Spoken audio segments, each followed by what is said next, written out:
That's a heck of an intake right there.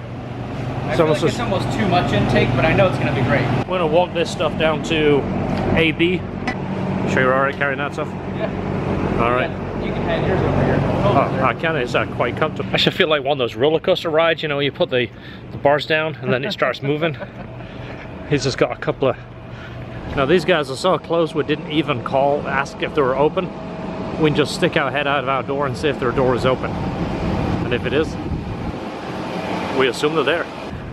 That's cool, look at that. I wonder if they're going to powder coat the whole thing. Probably just roll that sucker right in the oven and do the whole thing.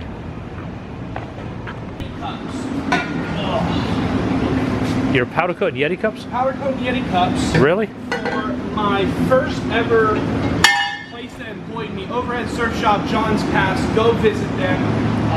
We refinish all the Yeti cups for them. We get them in stainless, and then we refinish them in some custom cool colors, mostly candy colors because they're bright stainless. You know, if I'm going to keep that ad in there, I'm going to need a free cup. That's fine. I got to get paid. Hey, Brian Molnix, that's the guy that talks to you. Is that one build? It's for your build? His build. It's a special build. Special build, after hours build. Okay. Okay. Make it beautiful. Make some real power. Oh yeah, we're getting it. Awesome. All right, we'll see you in what, 2 hours? John, it's 5 o'clock. Exactly. All right, buddy. See ya. See ya. I'm going to talk to you about this next time I come with a camera. Good. Yeah. I'll talk to you about it. Yeah. Go thrash. No threat. Go paint some Yeti cups. Come tape. Come tape. All right. So what do you got to do? Tape them up? Yeah. You've already done the thread. Do you have anything else to tape? So since this is coarse enough, it's just a plastic collar that goes on here. You don't have to tape it. But I do like the tape in here. It just keeps it clean. Yeah. Same thing with the Colster, or not the Colster cups, the actual Rambler cups. Yeah. I tape the inside there. It just leaves a nice line. It's clean. It looks Nice. like it was done in the factory. Very cool. It is done in the factory. It's done in AB factory. Yeah, AB factory. Yeah. Nice. Remember the old dude that gave us all those Ford parts for that project Esther was building? It was similar to that, but it was the Chevrolet version. Okay.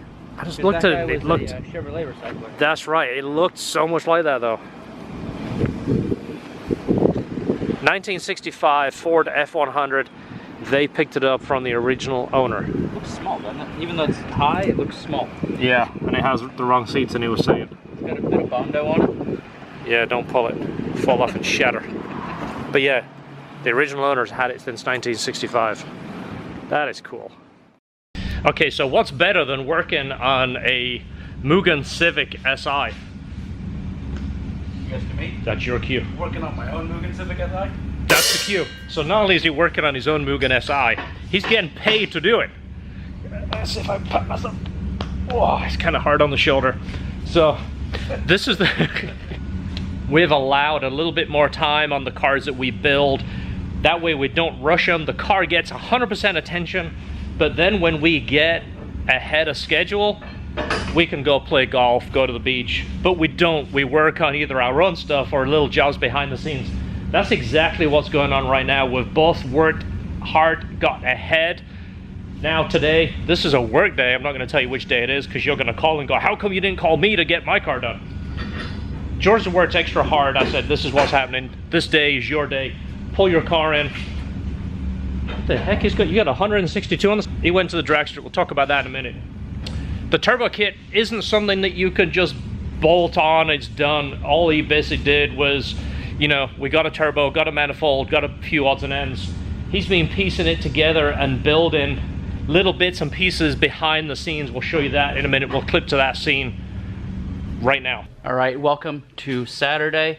The video just went out last night about my plans for the car, so I can start sharing some things here that I was doing when I was slacking off while John was on vacation. So I can finally start showing that. So that stuff has been going on behind the scenes so that as he builds the pipe in, he can send it out, have it coated. Then when it's time to put the actual kit on, most of the prefabricated stuff is made. And there's a lot of design going on behind the scenes too. It's not just a regular bolt-on turbo kit, there you go, everything works. There's a lot of design, a lot of thought, there's a lot of things that he wants to do. He wants it a certain way. We do things a different way than most shops. We're not just gonna put a turbo on there and go, there you go, it makes boost. Everything has to work. So today, there's Resty in a cooler pipe and he's gonna finish and get it working, get the turbo hung on the back. what make the downpipe we just talked about. Yeah, good. But this is the only bad thing about these 8th gens. There could be anything back there. Yeah. You got to tell someone, hey, there's a turbo back there, and you need to stick your arm in there or get a periscope and look back there to believe them. Well, that may be why so many people do the Sidewinder. Yeah. Just so you can see it. You put the turbo right here. Let me tell you 2 reasons we're not doing it that way. Turbos generate a lot of heat. Negative to turbos is heat, trying to control the heat. Heat likes to rise, it's just unfortunately physics. Heat comes up here, it cooks the hood, cooks whatever you have here, usually cooks the paint. Usually a paint goes a different color. You can't get the heat out. Put the turbo back there, we have air naturally pulling through the bottom of the car, tends to pull a lot of that heat out.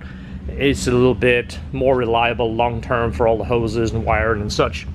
50s. So if you guys are interested in time slips, here's some time slips here, ready? So, lined up, it got in pump 1, put in 11.3 gallons.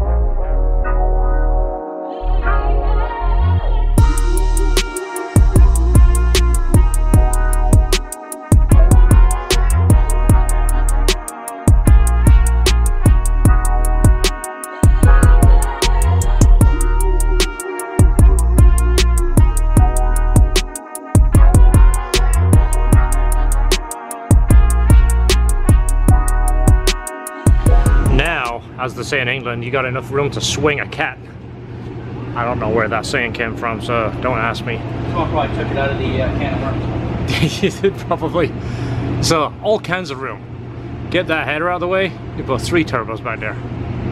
So now you can remove the exhaust manifold, also known as a header, and put the turbo in there and start building the rest of the piping. You might have seen on the earlier episode that clearance in the oil pan, so the pipe can take a much shorter, cleaner journey back to the turbo here. So another customer just picking up. This was a past video. You'll see that in our playlist. Supercharged S2000 just leaving. So let's see what we've got going on here. Intercooler piping that George already made, and he's already got this one figured out. This is the charge tube from the turbo. See how nice and tight that hooks up there. Follows the oil pan, sits inside there. It's got a tab to hold this, and that makes that a super short path. Rather than that pipe going up and over and then back down, this is a much shorter path. Now this is the part that he's making right here. Basically got to join that turbo to that pipe. So you just got to measure how far you're going to cut that back. Gotta cut that down. Weld that. Got a nice coupler here. Put a bead on there, and then from there, I think you're gonna have to manipulate the water lines a little bit, not too much for that charge for the air intake tube. More of these guys, because I think I can kind of shoot under them and go that way. Yeah, that one hose there with the 180. Yeah, so tuck that one up a little bit. I'll give you quite a bit of room. But that way you can make that, send that out, get it coated. We'll talk about the finish at the end, because I think you've got an idea of what coating you're gonna do on there, right? I think you've already figured it out. We'll show you that at the end. We'll show you as a kind of a surprise. You guys can guess in the meantime what you think. The other pipe is already done. It works. That one goes from this side of the intercooler to the throttle body. That one's pre-made. That one's good. So mark that. Cut it, weld it, bead this end. Boom. Bob's your uncle. Make it air intake. Those guys go there. And then that guy. Oh, yeah. Have to go around them. I mean, I might be able to go down a little more and maybe sneak it around this side. You know what I'm saying? Yeah, because that pipe can come further this way. But I could go that way too. So all the material we're going to use for the downpipe and exhaust is the Tycon. It's actually their stainless bros. We're doing stainless, so it's the stainless bros line, but it's the same company. I showed you this on a past video, but this stuff, I mean, for a fabricator, it doesn't get better than this for many reasons. One, it comes clean, it's ready to go. It's not mandrel, which means it doesn't get stretched. The material stays consistent thickness all the way through, so wherever you cut this, it remains the same thickness. If you've dealt with mandrel stuff before, you got to remember it starts off as a straight and it's being bent around that shape, so the material tends to be thicker on the inside than the outside. And also, if you look at a side angle like this as a cross reference, it will get like a D shape because it will flatten on here and it loses its shape. This stuff, it's formed, it's absolutely perfect. This is consistent all the way through. and it's clean, it's ready to go. All right, so not only does George get to work on his car, he still gets lunch. So lunch is served turkey, cheese, and mayo mustard, and these cool little salt and vinegar waffle little fry things. These are awesome, by the way. So if you didn't know, you wouldn't think there's a turbo back there, would you? No. There's a big John Elmas turbo and a manifold, and there is no evidence of anything back there. That's the only negative to these, I think. But like we mentioned, the heat is far back and away from everything. The heat is where the heat belongs. Yeah. If I can kind of get an idea for what I need before I do it, if I can cut just into a 90. Cut it right in the middle of the 90, then flip it around and see if you need to add anything. If you do, you've got the straight on that end that you can use. Yeah, I might cut 45, because then I can 45 and then turn the 90. You don't want just my opinion, do you? You want the folks behind the camera. Yeah, that's a big tube, isn't That it? is a big tube right there. Yikes. I think the regular intake, just that's it. If you order it from Full Race. Yeah. But they have that other tube coming over the top of this and then going down. Yeah, well now you don't have that Yeah, tube, so eliminated that, so put yourself a little bit extra length in there. we're gonna come out here. Do we have any more straight? That piece a little bit longer so you can get the filter, or even put a bend. Yeah, put another bend If on you it can do here. that, then down the road you can always put like a heat shield to draw the air from that hole down there. Yeah, if I get it more into that corner. Yeah, that would be a trick. Do you have any more bend left over? I have nothing left. I'd have to look through the scrap bin. Yeah. That's my whole U. That piece there and what's there, that's my whole U. Okay, well that straight that you got in your hand right there, if you can put a bend onto that to kick it, Yeah. I think that would be really trick. Because look at that. If this was a Ford commercial, if you do that, the hood would open. Look at that with toe sticking out. I don't want to talk about that. Somebody will send me one shoe. There's one shoe. It's one shoe. I know you needed it. The other one's got a hole too. Yeah, well, let's not talk about that one. This one, the side's blowing out Alright, too. what size shoe do you wear? Look at that. It's big, but It's, not that big. 12? I'm 6'2". 6'2" shoes. It's 12. Don't say anything, because somebody will send me some goofy shoes. Skechers in 12. No, No don't. laces, just slip-ons, all black. Somebody's robbing the LHT stockpile now, aren't you? It's tough when it's on the shelf. But it's on the shelf. I can at least just put it on there and then order another. Oh yeah. But that's plenty long enough to Cut that. cut down and then put that filter in the corner. Oh yeah. There you go. That is it right there. Big dog intake. So we get plenty of air going down nothing.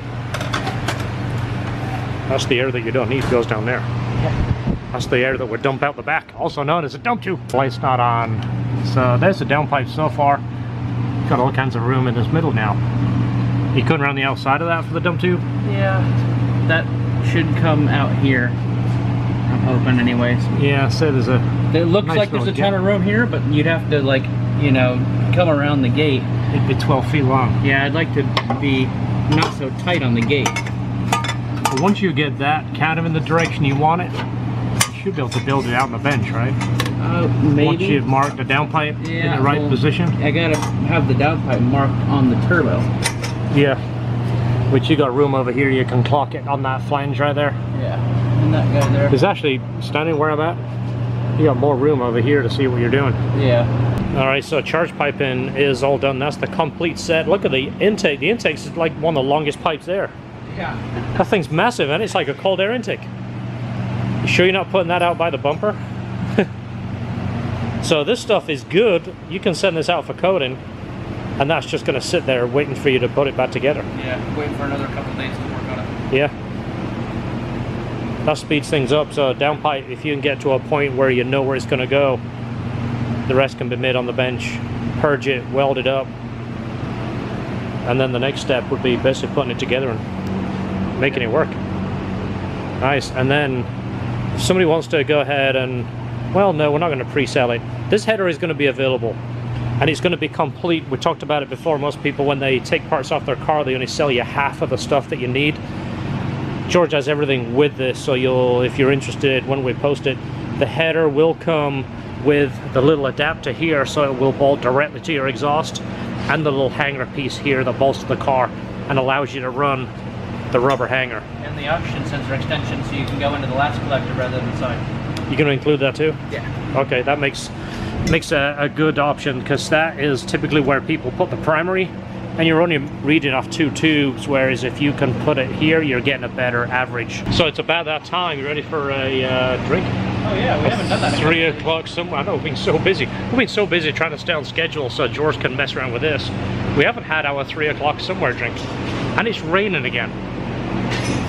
Today's official flavor is a cherry limeade. It's a good one. Yeah, no caffeine today. No? Caffeine every single day. Don't eat it all today. No, it'll spoil it.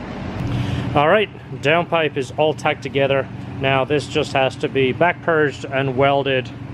So one thing about these flanges here, if you've dealt with V-bends, you got to be careful to weld them so they don't warp. Typically you put 2 together, but you got to weld them as cool as you can. So that's something we'll talk to you about here soon on an upcoming video. We have a solution for that. I want to make sure we have room for this oil filter here. Last thing you want to do is build a downpipe that comes right across here and makes that just impossible to get to, or even worse, make it so it's impossible to get it off. There is a heat shield here. Might end up building something a little bit larger than that, keep the heat away from this area, but that downpipe comes around nice and tight here and is out the way. Of course, once everything is clocked, we can put the downpipe back on and figure out how to tie that gate in there. We'll show you that a little bit later on. But right now the car has to go back together. It is his daily, so he needs it to drive home. We don't have another car to use, so this has to go back together. We have another car scheduled tomorrow for his regular scheduled appointment. So back to work on that one tomorrow. Header goes in, subframe goes back in right here. We're gonna go ahead and put that in real quick, put the intake back on, wheels on, of course it's ready to drive. So it just had a monster storm for about 2 hours. I'm doing a report. The visors are doing what they should do. As you see, I've got my window cracked. They're keeping the rain off there without flooding the truck. It's completely dry, there's not even a drop. And I've got this down quite a ways. You can see here, I can fit 2 full fingers in there. I probably shouldn't drop them quite as much as that in case it gets some sideways rain with some wind, but they're doing what they're supposed to do. I didn't put my heat shield up on the windshield, but this is going to make the truck a lot cooler and not worry about the rain getting in there. So this one's open too. Very cool. I want to report that. Again, the WeatherTech are the ones I went with, much better.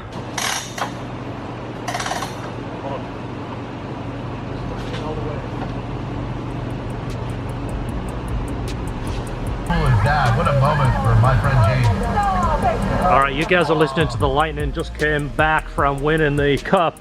They're getting off the plane right now. If you guys are Lightning fans or hockey fans, hope you guys are celebrating. But right now we're celebrating. Car is ready to drive home. It's put back together. All the parts that needed to make it run are back on. The piping can be sent out and get coated. And then the next step is going to be fairly easy, right? Yeah. Weld the downpipe, put it all together and build an exhaust. Build an exhaust, make it work, put fuel injectors in, and it's ready to go. So good deal. All right, sun's going down, another long day. There's another exciting video, George. Very exciting. Making history, aren't we? Yeah. It's good times. Okay, this is a different day. It's a Saturday. It is 4:40 on a Saturday. I am here to meet a truck that's dropping off an S2000 for next week. We've been trying to schedule with the driver to get the car here. And unfortunately I have to come on a Saturday to meet him and make sure that happens. It looks like we've got another storm coming. Hopefully you're enjoying the episode. Upcoming series that's happening, the S2000 build. If you watch that series, we're buying an S2000 for the shop. We're going to build it. It's going to be our demo car for S2000 customers thinking about doing the same package that we have. Also, I'm going to make it like a vlog. I have a car I'm going to look at. I'm going to kind of walk around it and show you what I look for. I'm maybe going to put a GoPro, like a point of view camera, and show you what I'm looking for and what to look for if you're looking to buy a car. Hopefully I can give you some tips on that. And in the meantime, hit the subscribe. We're trying to hit 100,000 subscribers. We're halfway there.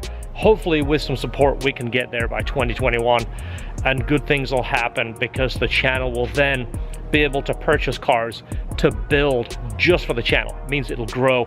The channel will be more exciting. Right now we're kind of conservative because we're building customers' cars. We don't do anything too crazy with customers' car. We're very respectful with them. So thanks for watching. Hit the subscribe. Don't forget, enjoy your cars.